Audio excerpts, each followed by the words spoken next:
Hey guys, welcome back. I'm Dr. Deuce, and today we'll be continuing our journey working through Logic Pro X versus Ableton Live. Now, we've covered quite a bit already and I've really enjoyed the journey so far. Now, in today's video, we'll be focusing on MIDI editing, creating macro devices, as well as implementing third-party VST and audio units software instruments. Okay, so let's get into it. Okay guys, so here's the track so far.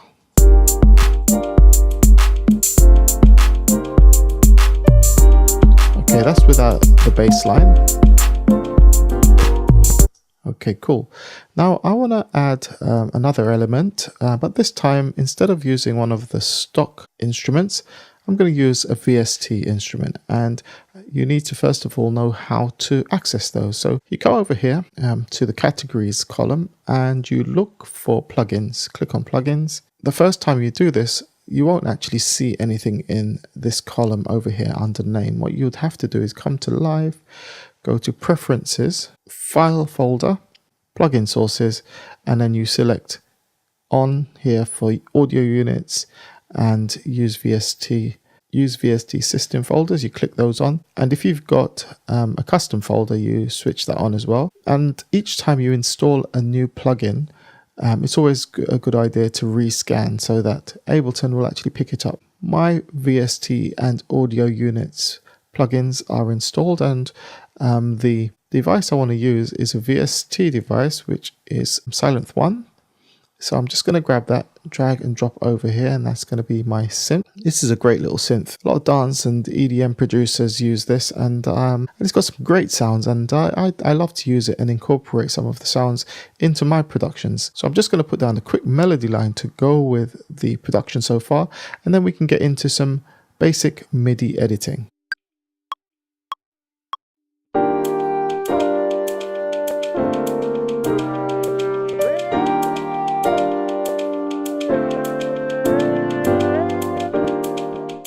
Okay, so now that we've recorded our MIDI clip, let's get down to some editing. So we're going to double click on the clip right here to open up the editor.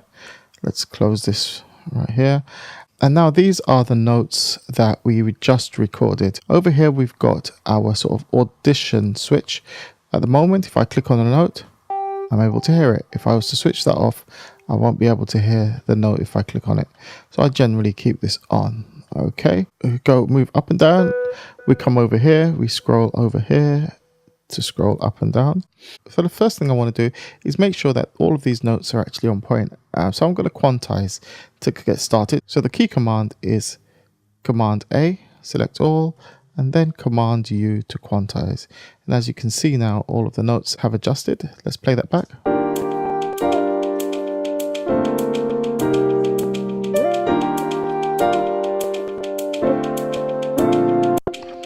Okay, that's cool. Now, as you can see, the shading of each note is slightly different. You can see down here, the velocity is lower, whereas this one, the velocity is higher. Now, in this situation right now, I want to get all of the velocities exactly the same in terms of value. And I haven't found an automatic way of doing this. So what I generally do is select them all, Command A. I then look for what might be the loudest note in terms of velocity, grab that, drag it all down, right? Make sure that they're all down. And now I can ease these up to the velocity I'm looking for, and everything should come up and sort of be limited to the same figure. So I'm going to go for 80. As you can see, the velocity is 80, right? So all of these are now 80 in terms of velocity.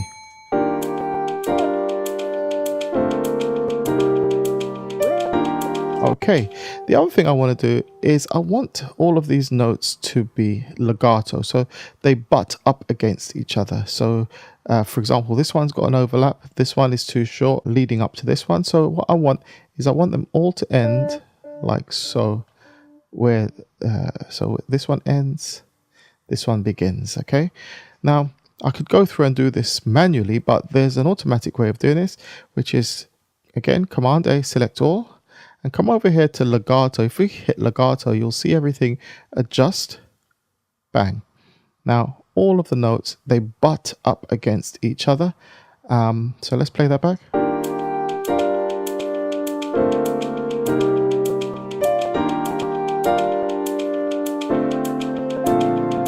Okay, now I actually think that this note is too late.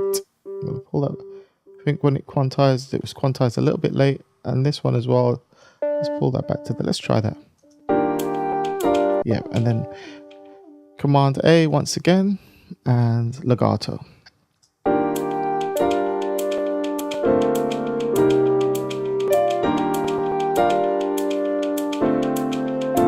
Yeah, and here's another one. I'll just do this one manually. Now that we've got everything in sort of legato mode, what I want to do, I want to create a slight overlap with all of the notes to get that glide between each note. Again, I'm going to go Command A, and then I'm just going to gradually slide that over. So there's a very slight overlap. Now let's have a listen.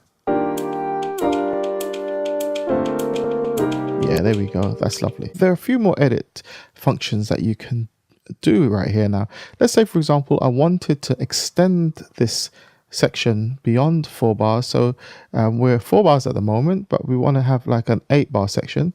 What I'd first of all do, in fact, we need to shorten this. So let's bring that in here. Just make sure that's tucked in and not overlapped. Again, Command A to select all, and I'm going to duplicate the loop. That will give us another 4 bars. So if we hit that, and now you can see we're now running from bar 1 all the way up to bar 9. A couple of other things that you might want to experiment with is right here. If we were to again select all and we went to reverse, we can reverse the way in which the notes are being played.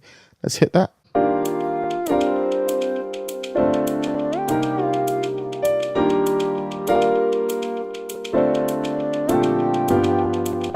That's interesting. I mean, sometimes you'll be amazed at what you can come up with when you reverse little melodies. So let's reverse that again, and let's try invert.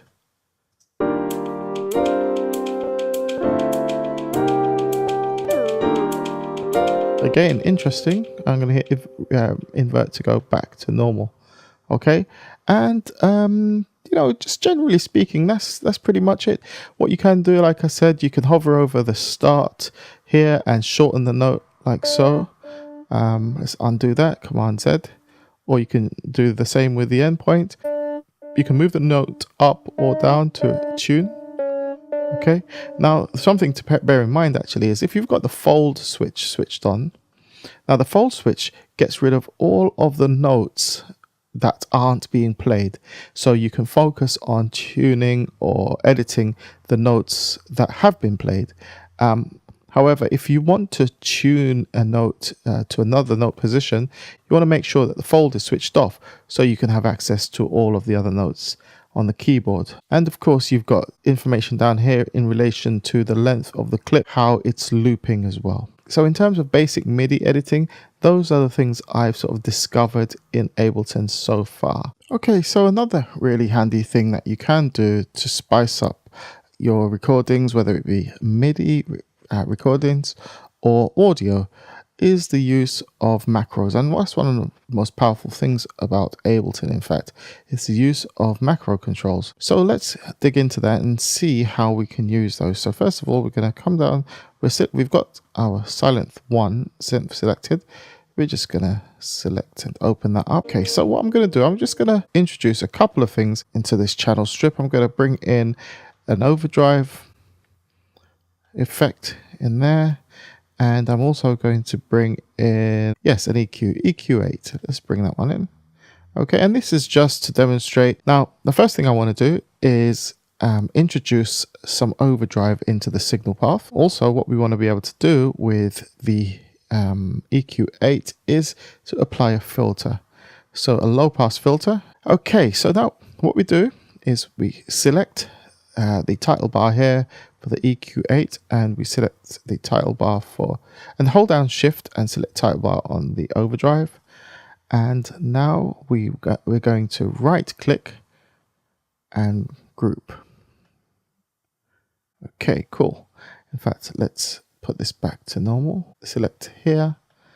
That's the frequency, and delete on the keyboard. And the next thing we're going to do is open up the macro controls.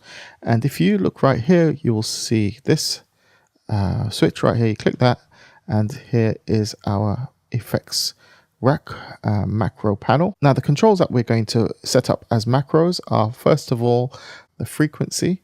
So select this, and we're going to come over to frequency here and right click on that dial, and I'm going to go map to macro 1.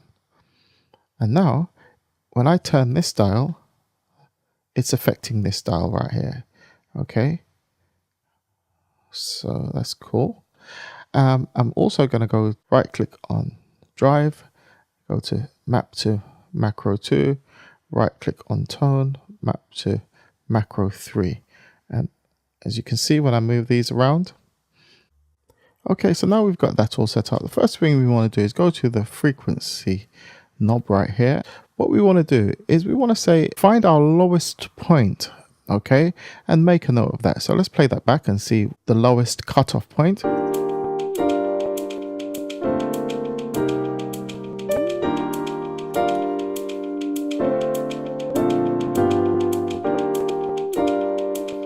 Cool. Let's say 450 hertz. Now what we want to do is come up here to map, and under frequency A, we're going to say the minimum value is 450 hertz, thereabouts. And the maximum, of course, is all the way up. So now when I use this dial, if I were to pull this all the way down to 0 on the dial, this would be our minimum value and no lower. Let's come out of map mode. Cool. Okay, and we can do the same with these controls. So right here now, we've got our drive and our tone. Let's play that back.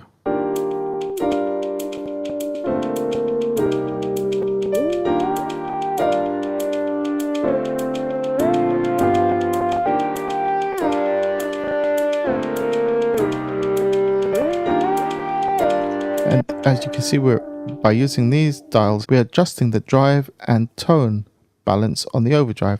We could, of course, have this folded away. Okay, I mean, this is just for an example, just to show you how you can manipulate the controls on different audio effects, because these macro controls are part of an audio effect rack. We covered audio effects in our previous video, but this is quite a handy addition. The other thing we can do is we can do the same principle. We can create the same sort of thing for a synth. So our silent one, let's open that up. And let's say, for example, we wanted to mess with the filter cutoff and maybe something like the stereo imaging and pan, for example. Just picking some stuff at random. So the first thing we want to do is click on the silent one, right click on the title bar and go to group. Over here we've got macro controls option here. We click on that, and here are our macro controls. Now it's slightly different to be in terms of mapping the controls from the synth to the different macros. I can't right click on here and say map to a particular macro control. What I'll do instead is come down here, click on this button right here and open that up. And now I'm going to hit configure. Now anything I click on, let's start with, say, the pan control. Click on that, and right here that's come up, and now I can right click on this and map to macro 1. Okay, and if I move this, you'll see the pan control actually adjusted at the top. And again, right click on here, macro 2, and one more, stereo imaging. Here we go, and right click on this, macro 3. And what's good is that you actually get the titling above each of the macro controls, telling you what each of these controls is actually controlling. Click on this, and that's hidden. And now when I play back,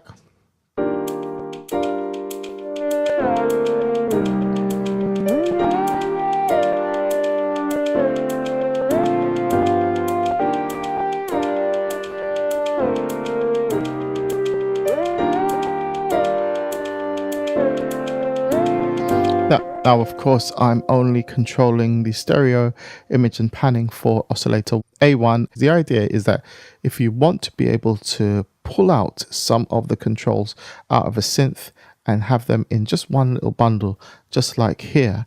You can create an instrument rack, use these macro controls to very good effect. You can also automate them, of course.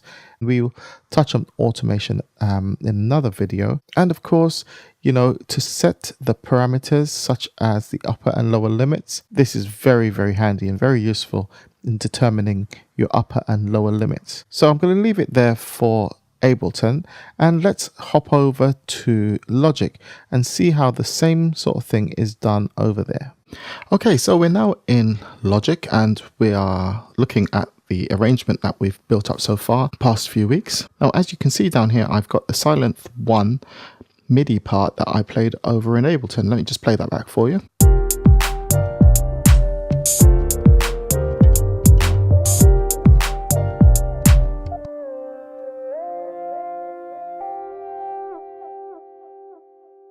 I've just added some effects onto the channel strip, and I'll just show you real quick how I managed to get this in here. There was no need playing it again because it already existed in Ableton.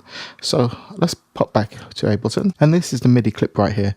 All you need to do is go to File, Export MIDI Clip, title it, and I've already done it here. Just hit save, just replace that. And now if I want to bring this back into Logic, I go to File, Import MIDI file. There we are. Select that, import, and I could import the tempo. I'm going to hit no because I know they're both running at 100 BPM. Now, if you remember, I had doubled or duplicated the MIDI part in Ableton so it'd be 8 bars long. And as you can see right here, it's 8 bars long. Pull that back to here. Okay, so that's how you export a MIDI part from Ableton and import into Logic. So as you remember, in Ableton, we fixed all of the velocities and the quantize, and we added a slight overlap on each note. I'm going to mess all that up so we can apply the same treatment in Logic, and you can see how it's done here. Okay, so I've messed up a few things, so I'm now going to show you how to fix all of those. So first of all, I'm going to set my quantize to a value of 1/8 notes. These will quantize to the nearest 1/8 note. So let's hit select all and hit Q. Okay, so let's have a listen.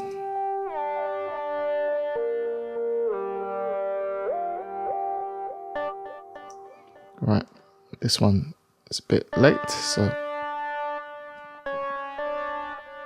the note positions are sorted. Now let us deal with the velocities. So I'm going to use a key command, command 9, to open up the MIDI transform window, which is this one.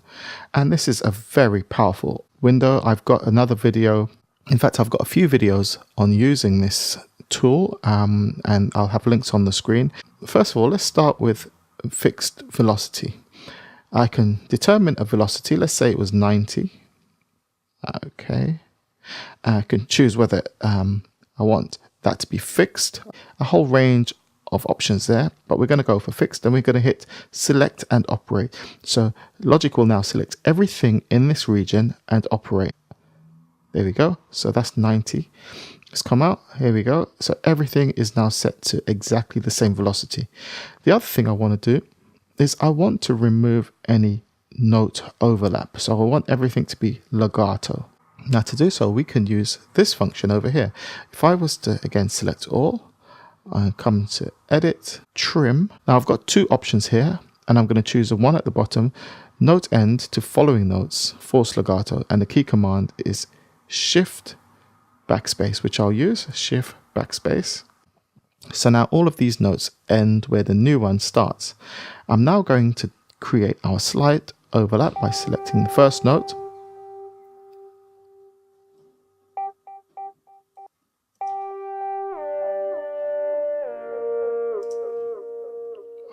Okay, now that gives us our glide, and we are back to where we started. There are so many great options that you can choose from, so many things you can do in terms of MIDI editing, and again, the power of the MIDI transform window.